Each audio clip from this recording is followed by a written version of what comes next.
Welcome and thank you for joining us on Swamp Stories today. I'm Max Columbus, and at the end of the 23-24 school year, we had to say goodbye to 18 educators. 12 of those educators retired and 6 others moved on to accept a new position where their needs were met better than here. Over our school summer break, 18 positions had to be filled, and now we're sitting with Miss Bethany Elsner-Allen, one of the new science teachers. How are you doing today? Good, how are you?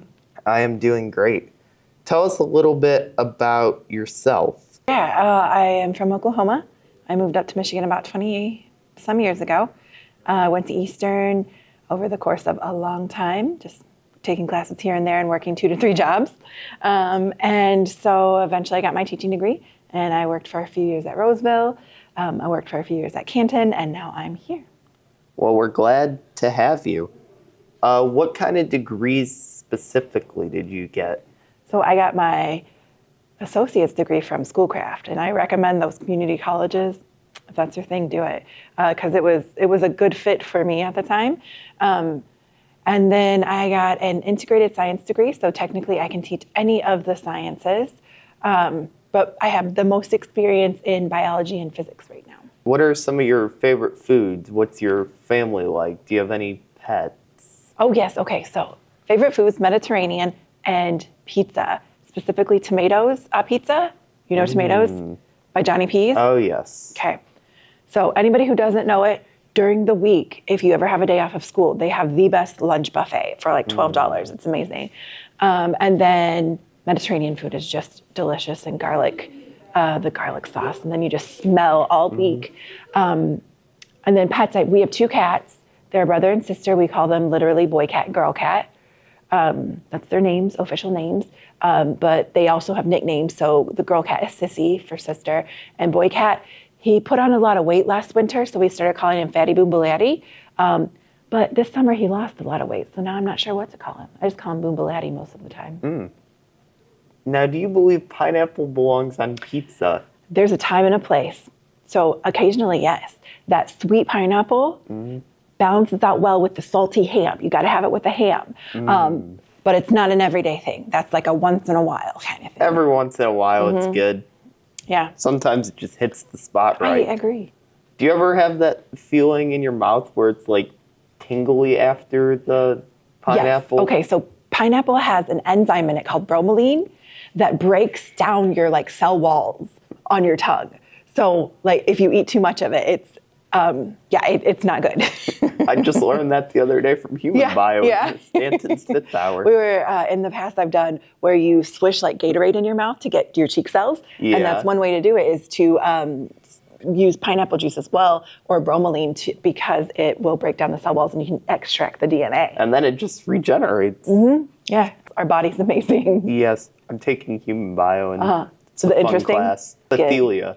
Oh, yes. Those cells? Yeah, or the tissue. Yeah, okay. What are some of the different classes you teach, and where can people find you? Okay, so right now I'm in 506, and I teach mostly freshman bio, and I've got 1 10th grade IPS. I just call it physics. So I guess integrated physical. Yeah. Mix of chem, mix of physics. Do a little bit of everything, yeah. What other classes are you licensed to teach? So technically I can teach all those sciences. I've done a chemistry a while ago. I got a certificate that says I can teach APES, AP Environmental Science. I love earth science and astronomy. I've done a lot with those classes. In the past, I've taught environmental science, which is fun because we get to spend a lot of time outside. I've not done any of the anatomy and like human biology. I don't feel qualified to teach that, but it is fascinating to me. So I'd like to learn more about that. Miss Stanton and Mr. Smith are both the human bio teachers. So hit them up. Yeah. I know Zanatti does something with HOSA and that kind of thing too. Med skills. Okay. And I think she does AP Bio too, but I'm not sure. She does. Yeah. So she's in that realm as well. What is your favorite thing about teaching in West Bloomfield, and how have you been welcomed by everyone? Right now, I mean, we're about a month in, so everybody's been super nice, super welcoming. And it's been good. It's hard to move, like, because I was at my previous school for 4 years. So it's been a hard transition for me, getting to like start over and get to know everybody and start from scratch, kind of. But everybody's been super nice.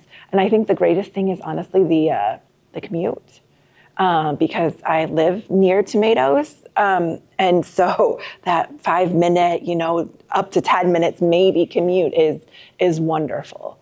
And just being able to come back after school too and go to the games and the concerts. What are some of the pros that made you come to West Bloomfield High School?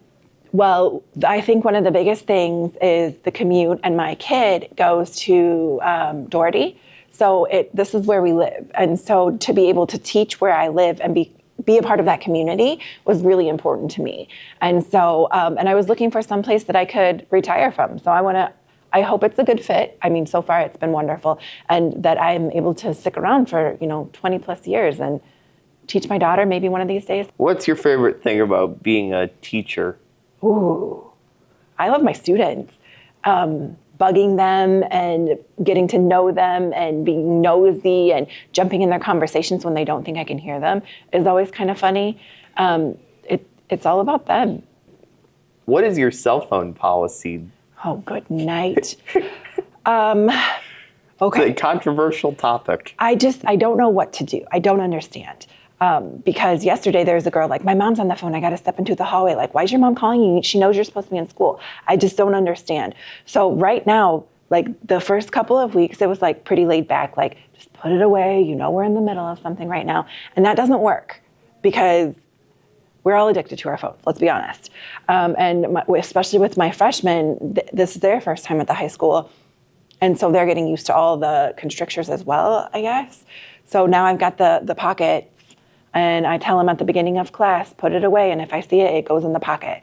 And so far, I've just started that this week, and it's been going okay. Most people seem to understand why we shouldn't be on our cell phones in the middle of class. Other people question it, like, what does it matter if I'm on my cell phone or have my headphones and I can still hear you?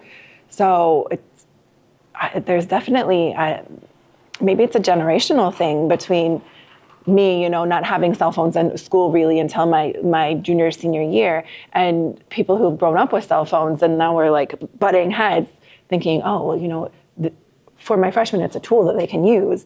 But for me, it's a distraction that's distracting them from where we need to be headed. I think it's the way it's used, because there are some that can do it. So I wouldn't say it's all bad. No, I agree. Because technology can be both useful and hurtful. Yes, 100%. Yeah, so trying to find that balance in class.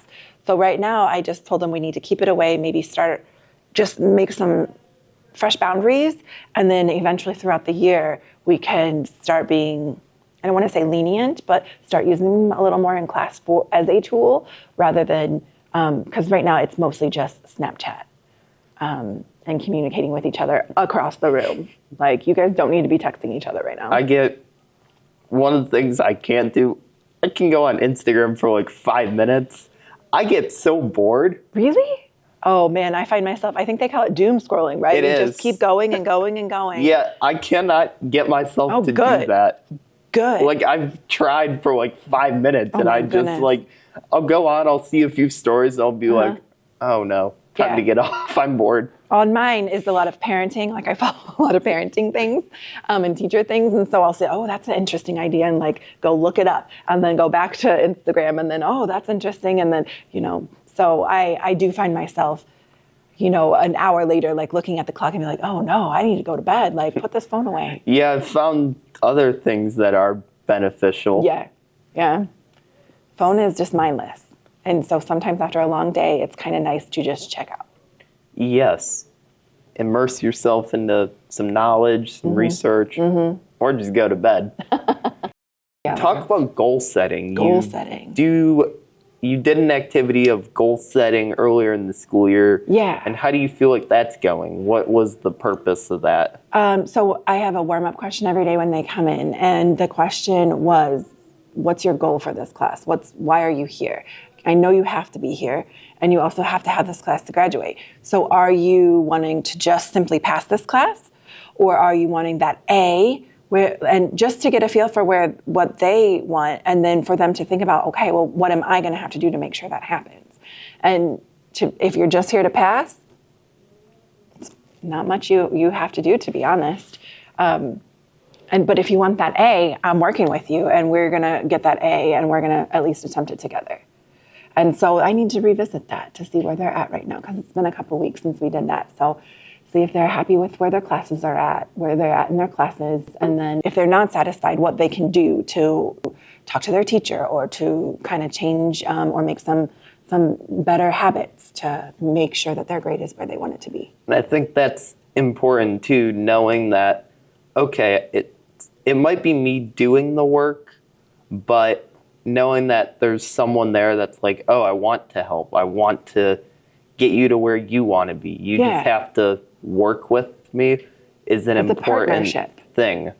But if you're not a participating partner, then I'm not doing all the work for you. Right, and that's the other thing I feel like too. When people go to school, they feel like, oh, these people are just these people. And it's like, if you want something, you should know who they are, get to know them, and then your experience is completely different than is if you don't talk to anyone. Yeah, no, and then kindness goes a long way.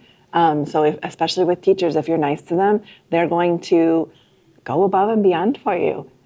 So, and I think that's with anybody, that kindness really goes a long way, and people are going to be more willing to help you out when you are nice. I agree with that. We want to thank you for joining us. Welcome to the district, and we'll be hearing from you soon. Excellent. Thank you so much. You're welcome.